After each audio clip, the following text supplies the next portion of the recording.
Di ujung desa Cempaka, berdiri sebuah bangunan puskesmas tua yang sudah lama tidak beroperasi. Jendelanya berdebu, kat temboknya mengelupas, dan di dalamnya hanya tersisa bayangan masa lalu.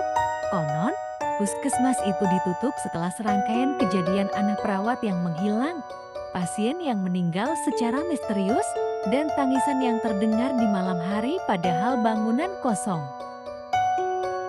Masyarakat setempat menyebut tempat itu rumah sakit arwah.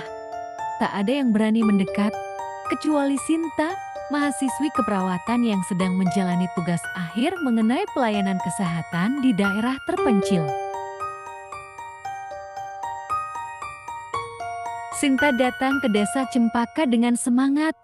Ia tinggal sementara di rumah bidan desa, Bu Mirna, yang ramah tapi penuh peringatan.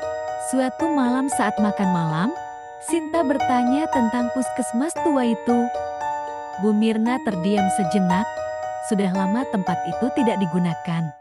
Tapi kalau kamu dengar suara orang memanggil dari sana, jangan ditanggapi.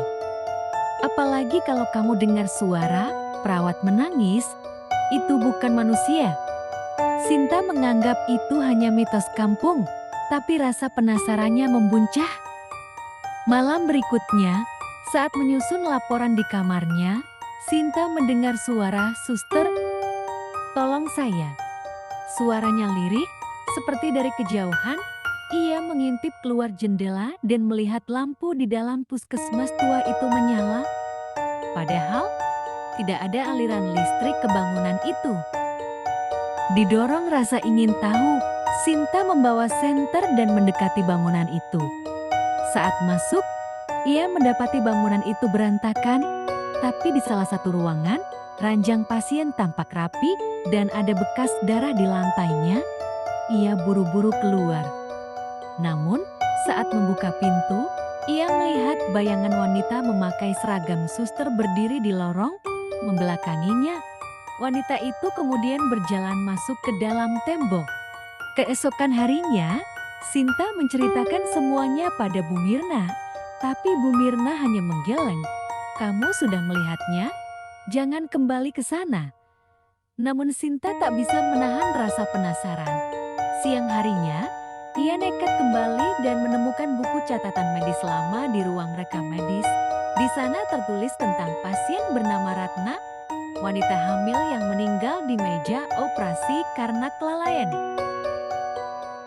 Sejak saat itu, perawat yang menanganinya menghilang dan tak pernah ditemukan. Di akhir buku itu tertulis dengan tinta merah, "Maafkan aku, Ratna, aku hanya ingin menyelamatkan bayimu." Bu Mirna akhirnya mengaku, ia adalah suster magang di sana saat kejadian. Perawat yang bertugas malam itu, Suster Len, memaksa melakukan operasi tanpa dokter karena kondisi gawat darurat. Tapi prosesnya gagal. Ratna meninggal bersama bayinya. Sejak malam itu, Suster Lena mengurung diri di ruang bersalin, dan esoknya lenyap. Orang-orang percaya arwahnya kini menunggu di sana, menyesali perbuatannya. Kadang ia muncul sebagai perawat menangis, kadang sebagai ibu hamil yang mencari anaknya. Sinta memutuskan menyelesaikan catatannya, namun malam itu puskesmas kembali menyala dan ia seperti dipanggil masuk. Kali ini ia melihat Ratna berdiri di ruang operasi, menggendong bayi. Menangis, "Suster Lena, kau di mana?" gumamnya. Tiba-tiba di belakang Sinta muncul sosok wanita berdarah, mengenakan seragam perawat robek, mata hitam, pekat. "Aku di sini," bisiknya. Sinta pingsan. Ia ditemukan keesokan paginya oleh warga, berbaring di ruang bersalin yang selama ini dikunci.